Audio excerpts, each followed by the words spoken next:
Okay, KGX, Happy New Year sa ating lahat at ito, so ngayon lang ulit tayo magte-trade. So buti na lang, no? Niligtas tayo ni New Year at nag 300% si Light. So for me, kapag i-click mo si Light, no? Sa 1 day time frame niya, nalaglag kasi to, akala mo parang nag-rug pull. So kung titingnan natin ngayon, possible ba na good entry na si Light?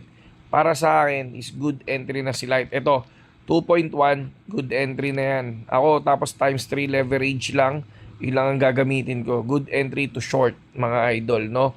Ano pa ba? Yung mga pwede natin i-suggest i-short. River, bumagsak na to eh. O yun, sabi ko nga sa inyo eh. Malaki na yung naging profit dito. Pero sa 4 hours time frame, kung titingnan natin, kapag lumipad to ulit doon sa top dito sa area na to, possible pwede pa yan, pwede pa mag-short. Pero umiwas muna kayo dito kay River. Kay QSD, wala na to, hindi ko na titradean to. Okay?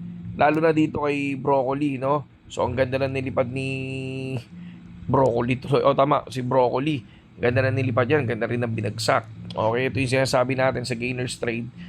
Dapat automatic may alam mo yung percentage kung saan mapasok. 40, 60, 80, 100. So, dapat meron ka ding target loss today. Ako, ang target loss ko everyday is 500 to 1,000. Meaning, kapag natalo na ako ng 500 to 1,000, stop trade na ako dyan, mga kapatid. Kinabukasan na ulit ako nagtitrade. Yun ang ginagawa natin. Para iwas sunog talaga, di ba? So far, ito lang yung nakikita ko dyan, si Light. No? Yan yung pwede natin pasukin. Tapos, mababang leverage times 3 kasi kapag mataas ang leverage mo ubusin ka niyan, mas okay yung mababa lang para at least kahit papaano masalo, di ba?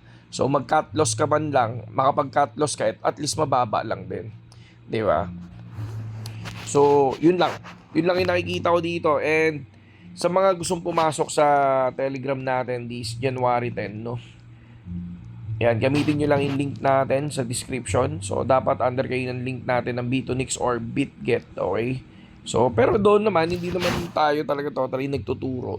Siyempre, yung update lang. Kung kasi siyempre, di ba, minsan nakakalimutan na natin tumingin ng gainers trade. So, doon, papakita ko kung paano ako papasok, di ba?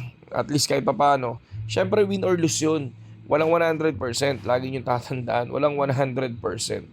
Okay, walang 100% sa crypto. Talagang totally may talo. Minsan kasi sa gainers trade, hindi lang isang trade ang ginagawa dyan. Minsan 15, minsan 13, ganyan. Minsan pa umabot kami ng 20. Okay? Yun lang KJX at saludo sa inyo lahat.